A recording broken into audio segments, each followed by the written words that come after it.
Apakah arti diilhamkan oleh Allah? Semakin mencintai Alkitab. Selamat datang di channel Semakin Mencintai Alkitab. Ketika kita membaca Alkitab, kita menemukan satu pertanyaan penting, bahwa kitab suci itu diilhamkan oleh Allah. Apa maksudnya? Apakah Allah sendiri yang menuliskan kitab suci, ataukah manusia yang menuliskannya? Dalam 2 Timotius bab 3 ayat 16 tertulis antara lain, segala tulisan yang diilhamkan Allah. Dalam bahasa aslinya digunakan kata Yunani theopneustos yang berarti dinafasi oleh Allah. Bayangkan itu, hal tersebut sejenak.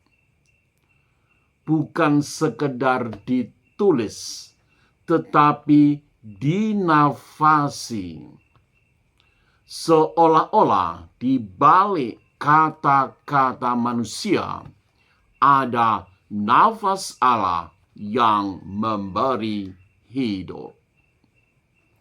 Dalam konteks ini, apa yang dirumuskan tadi memiliki arti bahwa Allah tidak mendiktekan kata demi kata seperti seseorang menyalin tulisan. Sebaliknya, Allah bekerja melalui manusia.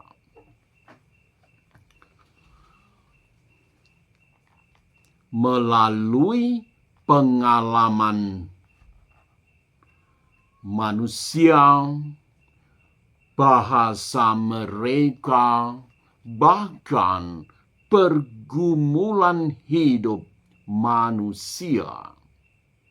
Misalnya, Daud menulis doa-doa dalam kitab Mazmur yang penuh emosi dengan berbagai situasi, sukacita, takut, di lain pihak penuh harapan.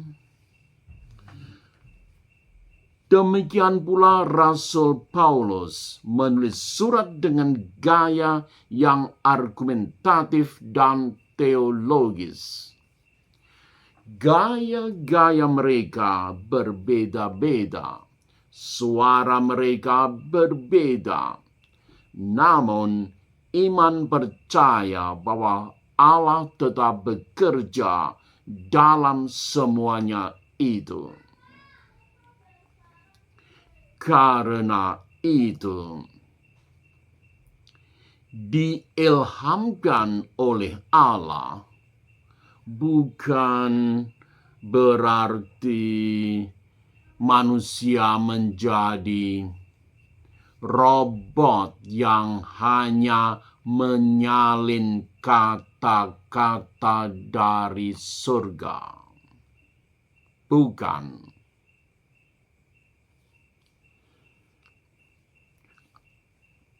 Diilhamkan oleh Allah berarti Allah menggerakkan, menyertai, dan menuntun proses penulisan itu. Dengan cara berpikir ini, Alkitab menjadi sesuatu yang sangat unik, bahwa Alkitab sungguh manusiawi namun juga dipercaya sebagai ilahi. Alkitab lahir dari dinamika sejarah umat manusia, tetapi membawa pesan yang melampaui dinamika sejarah tersebut. Disinilah kita perlu berhati-hati. Kalau kita hanya melihat sisi manusianya saja, kita bisa menganggap Alkitab hanya sebagai buku biasa. Tetapi kalau kita mengabaikan sisi manusianya, kita bisa salah dalam memahami konteksnya. Maka memahami ilham berarti menjaga keseimbangan,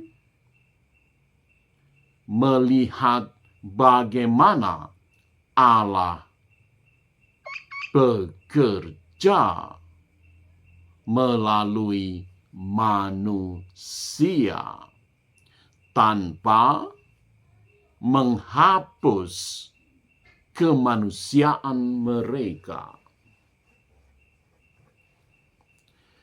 Disitulah keindahannya, bahwa Allah tidak memilih menulis sendiri dari langit. Tidak. Allah memilih berbicara melalui manusia, melalui kata-kata yang terbatas untuk menyampaikan kasih yang tidak terbatas. Karena itu, ketika kita membaca Alkitab, kita tidak hanya membaca tulisan lama. Kita sedang membuka diri pada nafas Allah yang masih berbicara hingga hari ini. Terima kasih.